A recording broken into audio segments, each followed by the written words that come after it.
Headphones, gents, ready-made suits, shirts, socks, ties, hats... Morning, ladies.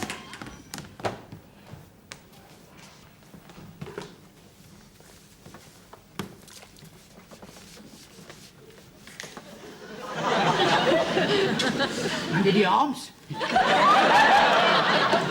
Oh, dirty neck. Morning. Mr. Mash, what are you doing? Oh, I'm just giving her a sponge down, sir. Well, do you have to do it up here? Well, I daren't do it in the cellar, sir. I'd get too excited. Hurry up, Daphne. You should be up those stairs by now. Captain Peacock, did you know that this sort of thing was going on? No, I did not.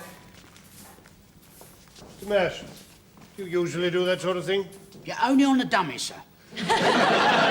Well, they can't do them themselves, can they? Captain Peacock, I feel that the female staff should wash the female dummies. Yes, sir, I do see the reasoning behind your observation. On the other hand, what about the male dummies? Yes, well, the men should do those, of course. Have you anybody in mind to attend to the female dummies? Well, how about the female cleaners? Well, I fear that may lead to inter-union strife, sir. Yes, but young Mr. Grace would have a fit if he saw this. Yes, you can't afford too many of those. I have it, sir. Why don't we wash them as they do in convents? How's that? They wash in shifts. We don't have that many dummies. No, they wear shifts. Do they? How do you know? One reads books. Yes. What exactly is a shift? It's a sort of petticoat, sir. Is it? Well, that seems rather a good solution. Mr. Bash, in future, I would like you to wash the female dummies with a petticoat on. Well, if you say so, Captain Peacock. Is it all right if I keep me socks on? Captain Peacock? Excuse me, sir, I must sign on. Captain Peacock, I'm rather surprised to see you wearing a bowler hat. Really, sir? Why? Well, at Grace Brothers, bowlers are reserved for departmental heads and above. I thought those archaic rules had gone long ago, sir. Well, no, they haven't. Senior floor staff, such as yourself, are allowed a Homburg. Junior floor staff should wear caps or trilbies. I see.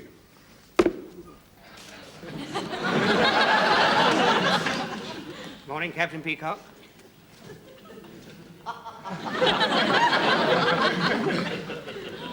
Mr. Humphreys, may I have a word with you? Certainly, Captain Peacock. I don't think you ought to be wearing that hat. No, I thought a Homburg was rather me. At Grace Brothers, Homburgs are reserved for senior floor staff, such as myself and Mr. Granger. What a shame. I was going to see my solicitor, and they don't really go for a pork pie at Solomon and Finkelstein.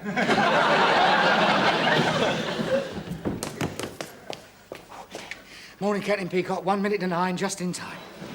Mr. Lucas, why are you not wearing a hat? Am I supposed to? Yes, you are. It states quite clearly in writing in the staff rules that the junior floor staff will wear a trilby or a cap, and senior floor staff will wear Homburgs. Oh, well, Mrs. Slocum will look a fair old treat in a Homburg. Morning, Mr. Lucas. Would it be all right if I was to wear a bowler? Certainly not. Only departmental heads and above may wear bowlers. Oh. Well, in that case, this can't possibly belong to anyone here. I'll take it to the Lost Property Office. Oh, good morning, Mrs. Slocum. Good morning, Miss Brahms. Yes, just on the dot. Oh, I'm worn out to start with. I have standing in the bus all the way, and not one man offered me a seat. You should do what I do. Shove a shopping bag up your coat and stagger a bit. That's the trouble with all you ladies. You want equality, but you're not prepared to stand up for it. Ooh, you're very sharp today, aren't you? Quite right, Captain Peacock. They're all the same these days. You take girls out and they all want equality until the waiter brings a bill. That's because of what you want after the waiter's brought the bill. Well, when we don't get it, how many offer to split it down the middle? Well, it's time you were at your counter, Mr. Lucas. Yes, of course, Captain Peacock, to deal with that milling throng of customers. Good morning, Mr. Granger. Oh, I say, you're looking exhausted. I gave up my seat in the train to some stupid woman. The lost property office seems to be closed. The man in charge has lost the key. Well, in that case, I'll get charged. Going somewhere, Captain Peacock? No, sir. Well, I should have thought you would have put your hat away by now. Allow me. Is everyone here? Yes, sir. Well, while there are no customers, I'd like a quick word with the staff. Very well, sir. Will everybody gather round, please? Mr. Rumbold wants a quick word. Mrs. Slocum, Miss Brown, Oh, hang on. you should do that before you get here. She used to do it on the bus, but the lipstick kept shooting up her nose. Now, I have here the trade figures for last month, and I'm deeply concerned. Yeah, I read about those in the paper, Mr. Rumbold. Poor old England, hundreds of millions of quid in the red. You know, I'm referring to this department. We were over £600 down again last week. Now, why is this? Well, I know the answer to that. People aren't spending so much money. Yes, that could have something to do with it. Not even looking like they used to. I mean, there was a time when you'd go up to a customer and say, "Excuse me, sir, are you being served?" And they'd say, "No, just looking." Now they don't even come in. It's most frustrating, isn't it? Most frustrating. Trousers are at a complete standstill. You're lucky to get your tape up once a day.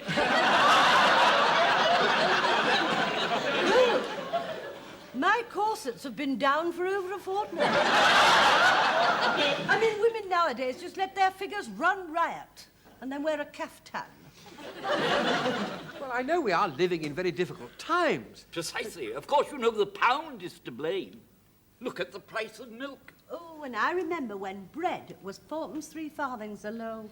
Well, things were bound to go up after Mafeking. Do we have to have the juniors in on this discussion? Yes, well, I think we're straying from the point, which is that our sales figures are down. And I'm going to be asked by the board to give a reason for it. And what am I going to say? Goodbye, and it's been nice being here. You may find yourself saying that, Mr. Lucas, if you make any further interruptions. I'm sorry, sir. It's youth, Captain Peacock. You can't hold it down. If I may make a suggestion, sir. Why don't we take a leaf out of the government's book and have a think tank? A what? A think tank, where everybody throws in ideas. What, into the tank? No, Mrs. Slocum, there isn't actually a tank. Oh, you just think there is. No, well, perhaps I should explain a little bit. See, experts sit around, chew over a problem, and then bring up a solution.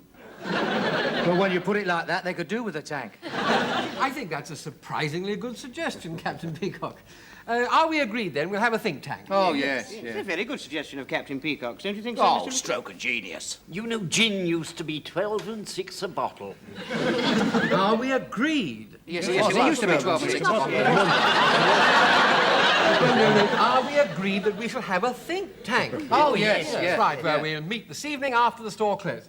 Oh, I can't stay behind. I'm being picked up outside the staff entrance. If I were you, I'd stand outside the front. You get a better class of person. I shan't be seeing you then, shall I? Well, I dare say we could manage without you, Miss Brahms. Well, I can't make it. I've got someone coming round to wash my hair.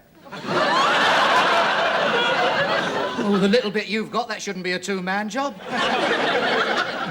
Couldn't you phone him? What makes you all think it's a him?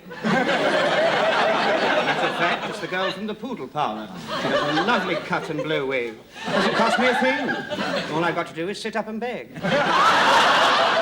Oh, very well, Mr. Humphreys. Well, if I'm not home on the stroke of 6, my pussy goes mad.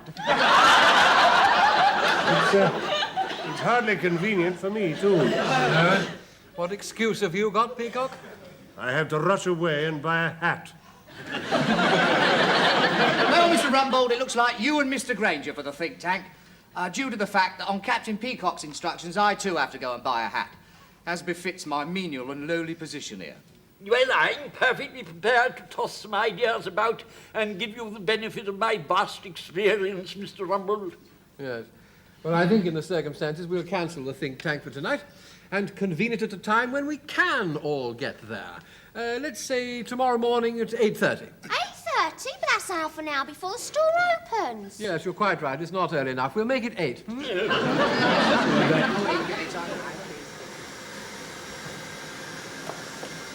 morning. Oh, I'm dying for a cup of coffee. Oh, so am I. I want one to take my pill. You on the pill? Well, when Mr. Mash gets here, we'll send him to the canteen. Waiters, turn that confounded thing off for now. Yes, sir. I hope I haven't kept you all waiting. I just stopped at Beppo's to get a coffee. Good morning, ladies. Good morning, Good morning, sir. Good morning, Captain Peacock. I must say, I like the hat. Thank you, sir. For some reason, they seem to be much more expensive than bowlers. Hardly surprising, I suppose, since it seems that bowlers are mainly worn by private detectives and bailiffs. I'm dying for a cup of coffee. Can I just have a sip? Oh, very well. Oh, thank you.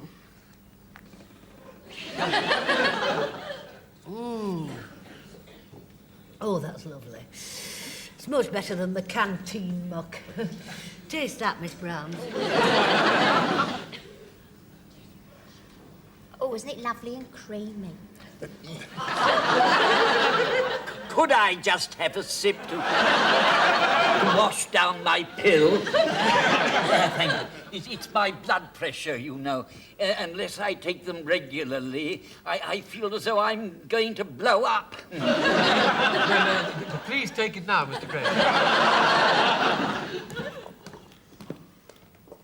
Oh, it hasn't gone down.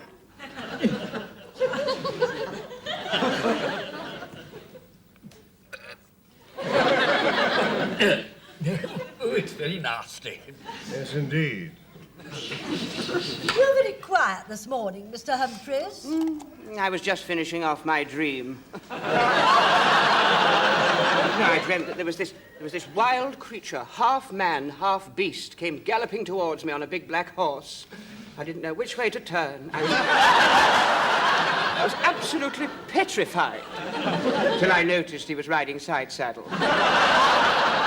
It is very difficult getting up early in the morning, you know. My wife insists that we still clean our teeth in the dark. It's all very well for her, but I can't find my teeth. It must be magic being married to you, Mr. You're late again, Mr. Lucas. Thank goodness you're all here. I said you're late. It's very late. What is the excuse this time? I can't tell you, Captain Peacock, the relief to see you all safe and breathing. It was horrible. Horrible. What was? Well, this dream that I had. Well, it was more of a premonition, really, you see. I dreamed that I woke up, streaked here so as to be here on time as always. Came up in the lift, right up here to the department, and when I got here, you were all sitting round the table, motionless, just like that, with your mouths open. I think it's come true.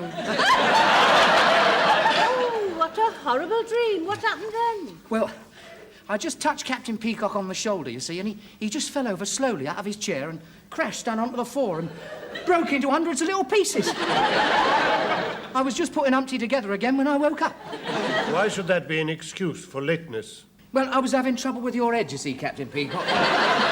Every time I put it back on, you sort of just unbalanced and fell off your chair again.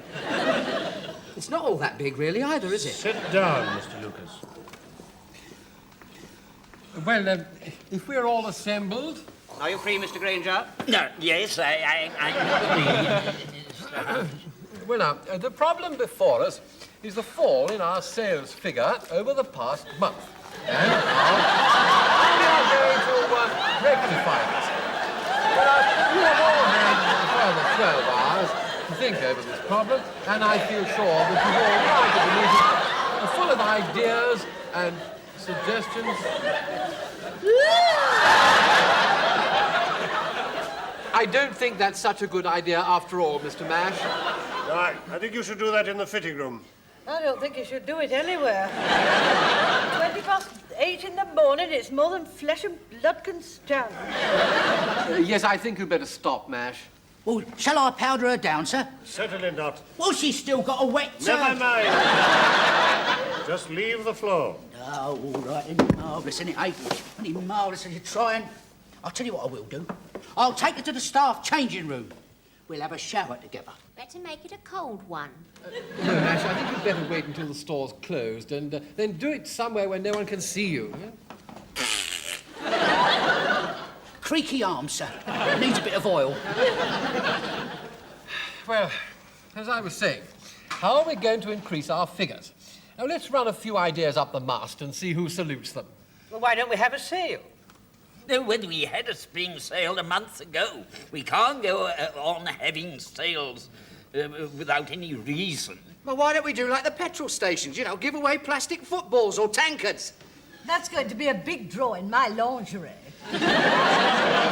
In the sports department, they've just had a famous golfer autographing clubs. Well, what sort of person can we get to autograph trousers? Errol Flynn would have done very well. Well, I'm not having Raquel Welch autographing one of my bras. Who needs Raquel Welch? The way you're stacked, you've got enough space for the whole of Manchester United. If I have any more of your lip, I'll come over there and smack your chops. I'm just in the mood. Order, please. Now, how about advertising in the local newspapers? You know, something like, you get a square deal at Grace Brothers. We'll be in trouble with the Trades Descriptions Act. Oh, I don't know. I mean, you couldn't have squarer clothes than what we've got. What do you mean, Mr. Lucas? Well, we're not exactly trendy, are we? I mean, look at all the fuss you all made the other week when I came in wearing high-heel shoes. It wasn't the shoes, it was that walking stick you had to stop yourself from falling over. Anyway, I think they look ridiculous on men. Well, I like them. All the pop stars wear them. Mr. Lucas is not a pop star. No, but pop stars set the fashion.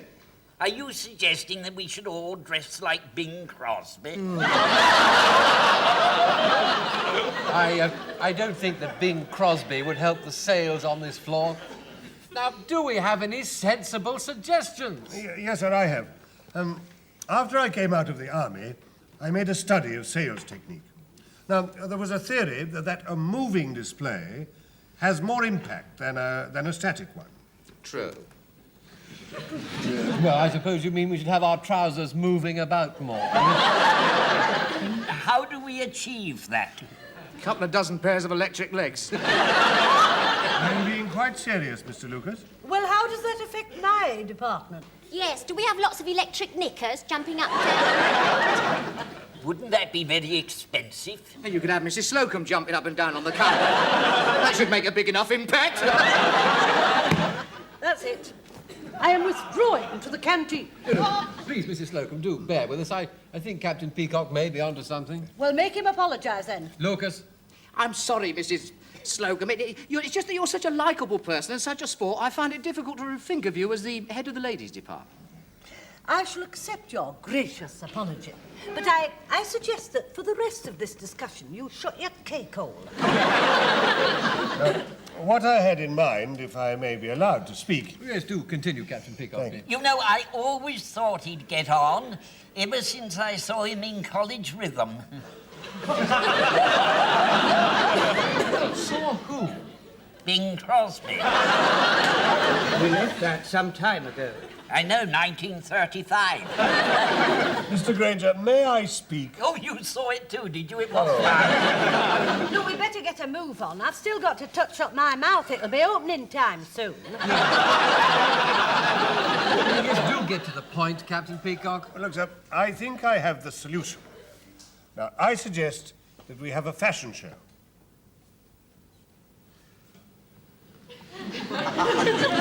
Well, he's run it up the mast. Who's going to salute it? I don't mean a fashion show in the accepted sense of the word. I mean where one shows off exotic creations. No, I mean a down-to-earth fashion show, where we demonstrate to the man in the street that we sell ordinary clothes that are well within the reach of his pocket. And what about the woman in the street? Unisex. I beg your pardon. I mean a show for both sexes. I don't think your idea for a men's fashion show would get us anywhere, but my idea for a unisex show seems very original. But I thought unisex meant men and women in the same clothes. It does. Does it? Perhaps I meant bisexual. No, I don't think you meant that, Mr. Locke. Perhaps we should call it a man and woman's fashion parade.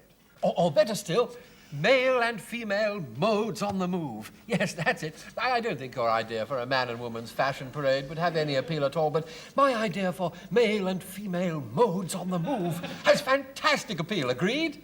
Oh, yes, Mr. Rumbold, yes. What a pity you couldn't have thought of something like that, Captain Peacock. It needs an executive mind to come up with something of that sort. One has a certain responsibility to produce ideas. Uneasy lies the head that wears the crown. Or indeed the bowler hat. All I have to do now is to approach young Mr. Grace and convince him that it's a good idea. That you've had. Yes. Well, you'll have to convince him that it's a very good idea before he forks out a couple of £100 for 6 mannequins. As much as that? It'd be cheaper to have electric trousers and Mrs. Slocum jumping up and down on the... I'm sorry, Mrs. Slocum. I'm sorry. I just got carried away. Yes, well, it's up to me now to get over the financial problem. If I run into any difficulties, we'll just have to have another session of the think tank. In which we think and it all goes into your tank. Well, the store's open. Places, everybody.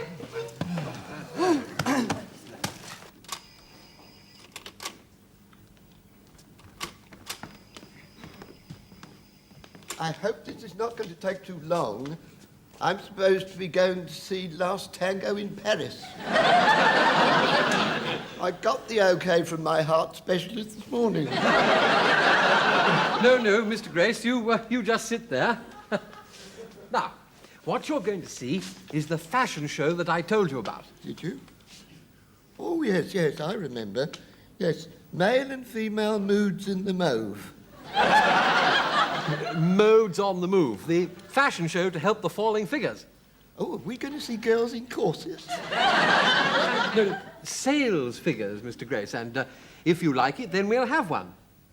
And what? The fashion show, sir. Oh, I thought we were having one. No, this is just a demonstration to show you what we have in mind. It's aimed at the man in the street and the woman in the street. You mean tarts? No, sir, just ordinary people. Are you ready with the microphone, Mr. Lucas? Ready when you are, Mr. Rumbold. Then carry on, Mr. Lucas. First, we have Bobby.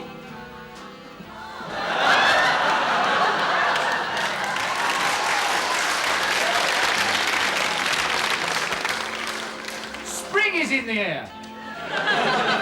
But beware the winter wind.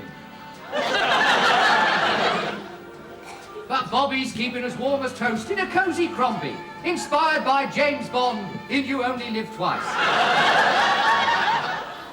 Is that a storm approaching? Bobby doesn't care. He's got his snap-up Japanese brolly. Bobby's Great Gatsby hat will stay as dry as a bone. And Bobby's Tootsies will stay dry as well, thanks to his ever-tough streetwalkers. Hat £3, shoes £9.50, cosy Crombie from Grace Brothers, $44.95. And I'm extra. Well done. Very good, very good. Isn't that boy like our Mr. Humphreys? That was our Mr. Humphrey, sir. Oh, has he left us? No, sir, but you wouldn't pay for professional models until you were convinced it was a good idea. And now, we have Tanya and Tony.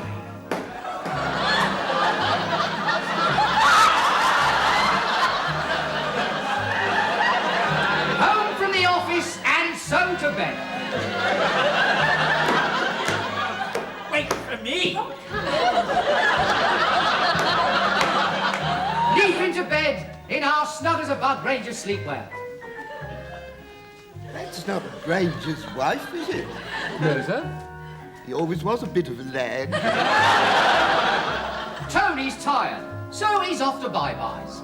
So it's off with the dressing gown to reveal...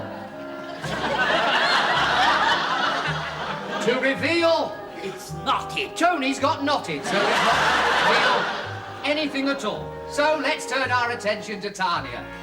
And I must say, that's not too difficult at all. Tanya is wearing one of our new range of naughty 90s 90s. Note the cherries. It's made for dream time, but if she wore it to a ball, who'd notice the difference? Well, I would for one. Mr. Lucas, I'm ready. Not now, Tony, not now. Oh, well, what shall I do? Go and snuff out Tanya's candle. And now, for something completely new. An evening creation as inspired by Susan Hampshire in the Pallisers. As worn by Naomi.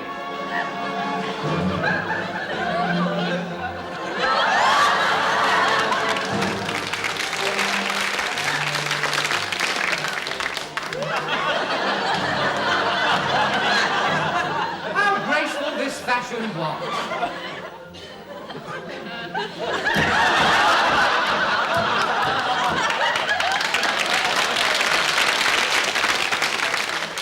How lucky she had her parachute with her. Well, perhaps all the girls will be wearing one of these soon.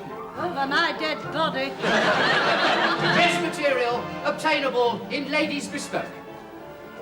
And so we say farewell to Naomi. And so we say farewell to Naomi. Well, talk. An echo from the elegance of yesteryear. Just one more to come, Mr. Grace. Well, I hope it'll be quick. I don't want to miss the Mickey Mouse. And now, showing us his city suit from our new Tycoon range, we have Rodney. Confident in his casual elegance, Rodney is ready for a board meeting with the captains of industry. There is ample fullness in the chairman's seat. Plenty of give in the arms for those transatlantic phone calls. Concealed pocket for the key to the executive loo. Red lining to gain sympathy during talks with the workers. Rodney's day's work done. There's no need to change his suit. It's formal enough for the board, but also trendy enough to call it that penthouse flat. For that society bird who is preparing to look her very best for the man in a Tycoon suit.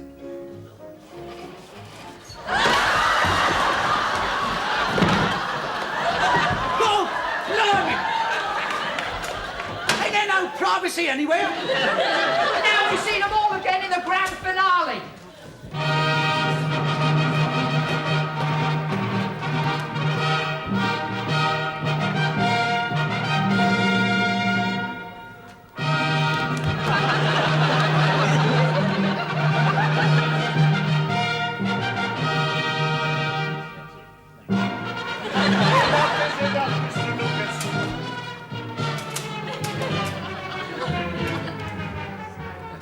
Very good. Well done. Well done. Well, sir, what did you think of that, Mr. Grace?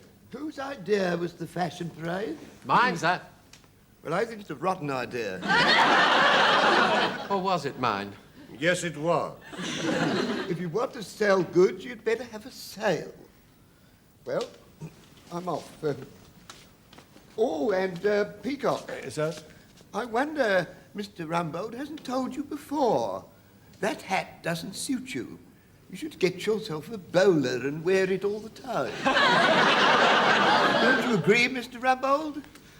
Oh, absolutely, Mr. Grace. Thank you, sir.